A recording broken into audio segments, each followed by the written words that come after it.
Ethan walked cautiously through the ruins of the alien colony, his boots crunching on the broken glass-like surface of the buildings.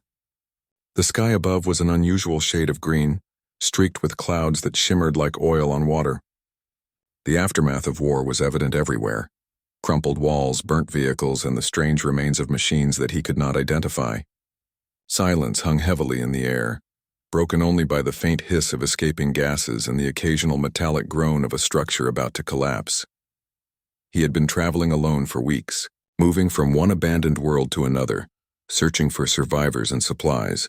The galaxy had been torn apart by conflict, and most colonies, both human and alien, had been destroyed. He had seen death, fear, and despair, but nothing had prepared him for what came next. A small, desperate sound reached his ears. It was a whisper at first, barely audible over the wind that swept through the hollow buildings. Ethan froze, straining to hear. The sound came again, more urgent this time, a weak, trembling voice calling out something that sounded like words. Human. Please. Ethan followed the voice, moving carefully between collapsed walls. He rounded a corner and saw her. She was small, no older than 12 or 13, with pale, almost translucent skin that shimmered faintly under the green sky. Her eyes were enormous, dark, and wide with fear. Her thin limbs shook as she tried to stand, but her legs gave out, and she collapsed onto the jagged ground. You smell like home, she whispered, barely audible. Ethan's heart skipped a beat. The words were strange, coming from an alien child, but there was a truth in them that he could not ignore. He approached slowly, hands raised, making sure she saw he meant no harm. It's okay, he said softly. I'm not going to hurt you. The girl looked at him with suspicion and fear, but hunger and exhaustion were written all over her face. She clung weakly to the wall of the ruined building, trembling. Ethan knelt a few feet away, carefully pulling out a pack of nutrient rations he carried for emergencies. Here, he said, holding one out. You need to eat. You've been alone for too long. The alien girl's eyes widened at the food. She reached for it hesitantly, and Ethan watched her carefully, making sure she understood that he would not take it away. When she began to eat, she made a small, relieved sound, and Ethan noticed the faint lines of dirt and bruises on her delicate skin. My name is Ethan, he said quietly. What's yours? She hesitated. Then in a fragile voice she said, Lyra. Lyra. He repeated, smiling gently. I'm going to help you, Lyra. Can you stand? Lyra tried to rise, but her legs were too weak. Ethan moved closer and scooped her into his arms. She clung to him instinctively, burying her face in his chest. Her small hands gripped his clothing as if afraid he might disappear. You smell like home, she murmured again. Ethan felt a pang in his chest. He had spent so many years traveling through space, seeing destruction and loneliness, that the concept of home had become almost meaningless to him. Yet here was a child, alien and fragile, associating him with safety, warmth, and home. It was a reminder of what he had been fighting for, even if he hadn't realized it until this moment. The ruins around them were not safe.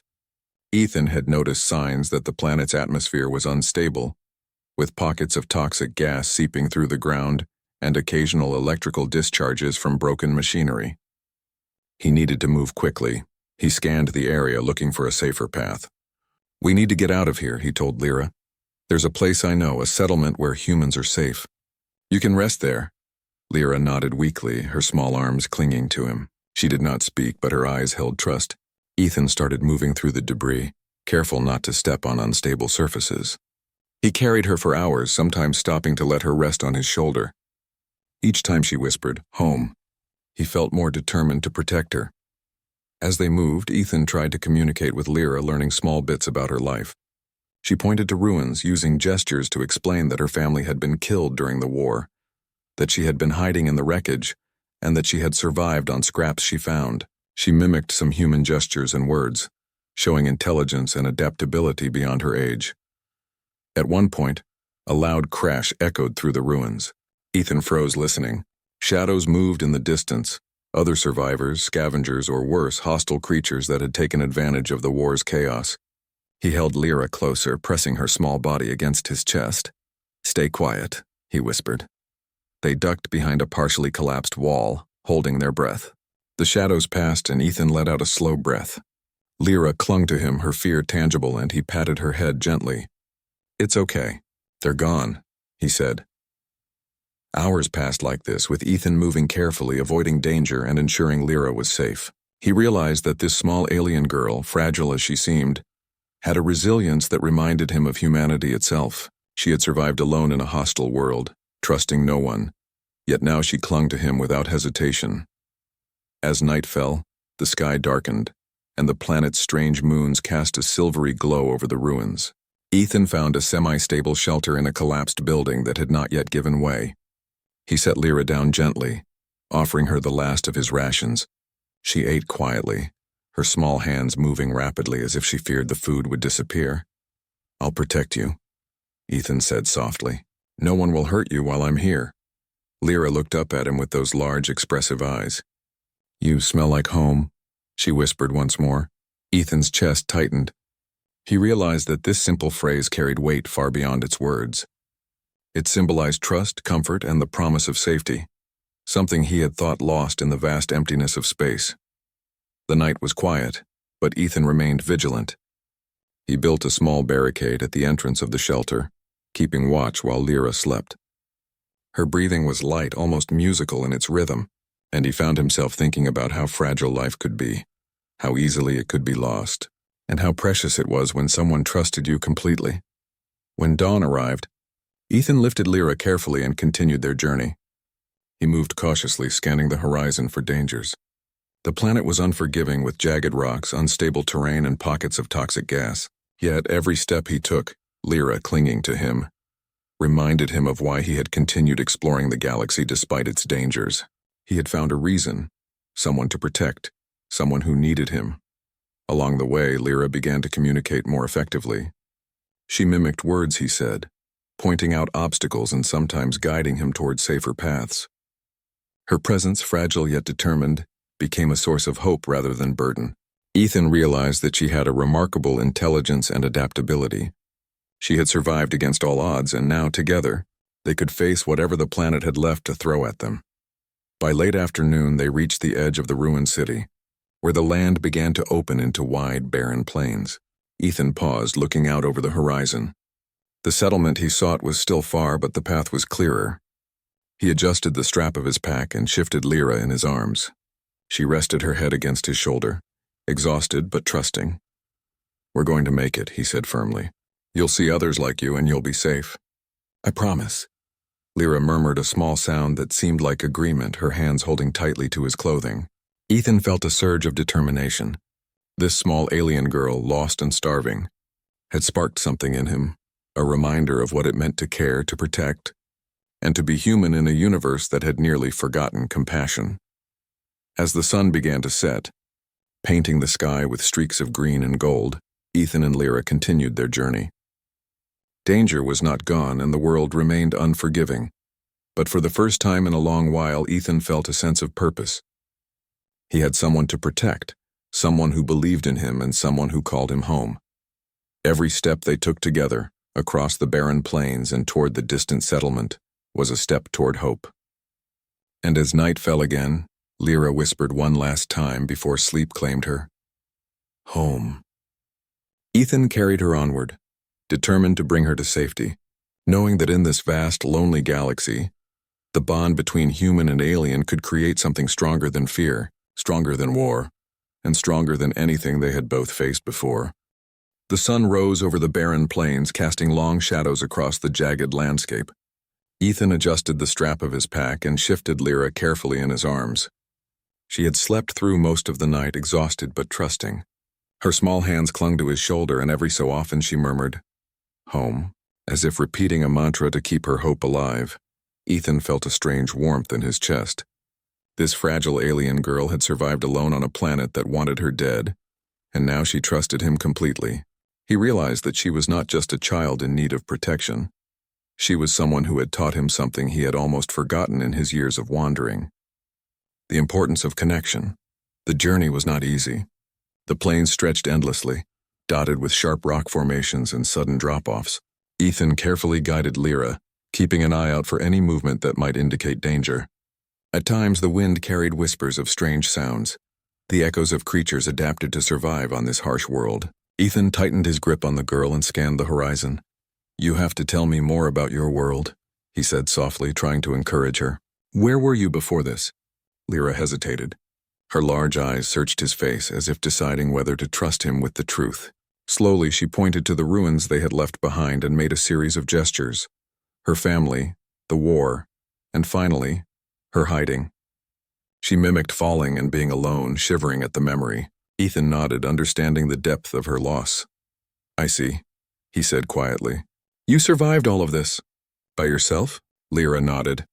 She reached out and touched his chest lightly. "Home," she whispered again. Ethan realized that this word had become her lifeline. In a world where everything had been taken from her, he was the one constant, the one thing that felt safe and familiar. He promised himself that nothing would happen to her. Hours passed and the heat of the day became intense. Ethan found a small overhang in the rocks where they could rest, and he set Lyra down carefully. She drank water slowly, her lips trembling as she savored every drop. He noticed that her movements, though small and frail, carried a certain elegance, a reflection of her species' adaptability. As they rested, Ethan scanned the plains. In the distance, he noticed movement, figures approaching that did not belong to the ruins or the planet's natural wildlife. He crouched low, keeping Lyra close. She sensed his tension and pressed her small body against his side. Trusting him completely, "Stay quiet," he whispered. The figures drew closer, and Ethan could see that they were a group of hostile scavengers. They wore armor cobbled together from various alien technologies, and they carried weapons that glinted in the sunlight. Ethan's mind raced. They were too many to fight head-on, and he had to protect Lyra at all costs. He scanned the rocks and found a narrow passage between two cliffs. "This way," he said, picking her up again. He moved swiftly, weaving through the rocks, keeping low to avoid detection. The scavengers shouted, their voices harsh and unfamiliar. Ethan ignored them, focusing on reaching safety. Lyra clung to him, her small hands gripping tightly. After what felt like an eternity, they emerged from the passage and found themselves near a shallow canyon. The scavengers had lost sight of them, but Ethan knew they could return. He needed a place to hide for the night.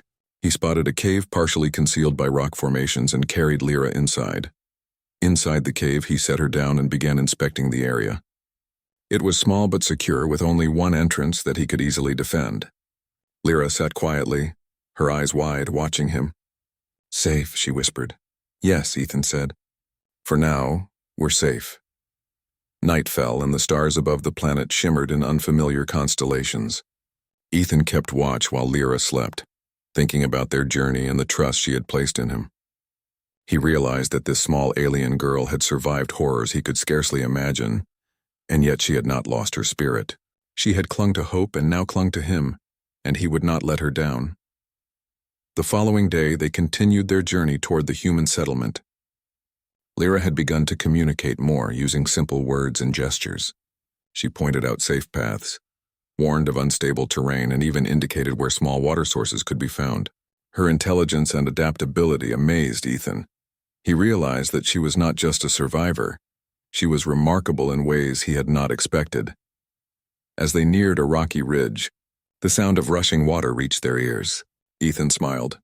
"A river," he said. "We can rest and refill our water here." Lyra's eyes lit up and she ran ahead a few steps, laughing softly. Ethan followed, careful not to let her run too far. The river sparkled under the sunlight, and for the first time since he had found her, Lyra seemed truly happy. She splashed her hands in the water, her laughter echoing through the canyon. Ethan watched her, feeling a sense of peace. But he knew the journey was not over. The settlement was still far, and dangers could appear at any moment. He kept moving cautiously, guiding Lyra along the riverbank. By late afternoon, they encountered another challenge. A sudden landslide had blocked their path, and the only way forward was a narrow ledge above a deep ravine. Ethan assessed the situation and realized that he would have to carry Lyra carefully across. He took a deep breath and began moving along the ledge, one careful step at a time. Lyra clung to him, her small body trembling. "Home," she whispered.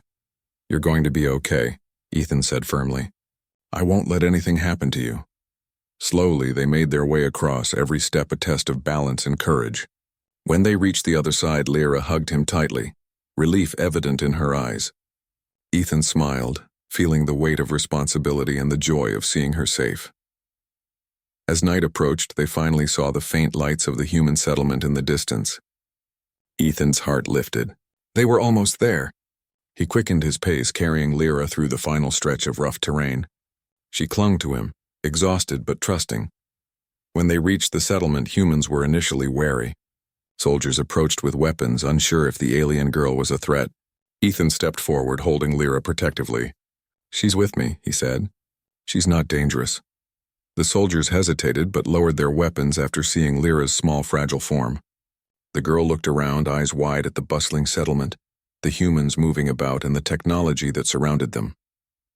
She had never seen anything like it. Ethan led her through the settlement, introducing her to medical staff and caretakers who offered food, water, and warmth.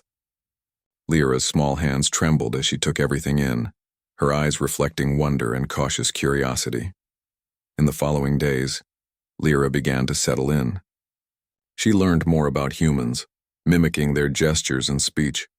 Ethan stayed by her side, teaching her gently, guiding her through this new world. She was not just surviving anymore. She was beginning to thrive. One evening, as they watched the sunset from the edge of the settlement, Lyra rested her small hand on Ethan's arm. "Home," she whispered again. "Yes," Ethan replied softly. "This is home. You're safe now." He realized that the bond between them had grown into something extraordinary. Lyra had reminded him of the power of compassion, trust, and hope. In a galaxy filled with destruction, fear, and loss, they had found something rare, a connection that transcended species, a sense of belonging, and the promise of a future together. The story ended not with the end of their journey, but with the beginning of a new one. Ethan knew challenges would come, they always did. But now he had someone to protect, someone who trusted him completely, and someone who had become a symbol of hope in his life. As the stars emerged in the night sky, Ethan held Lyra close, feeling the warmth of her small body against his chest. She had survived war, hunger, and loneliness, and now together, they would face whatever the galaxy had left to throw at them. For the first time in a long time, Ethan felt truly at home. And Lyra, clinging to him, whispered once more, "Home,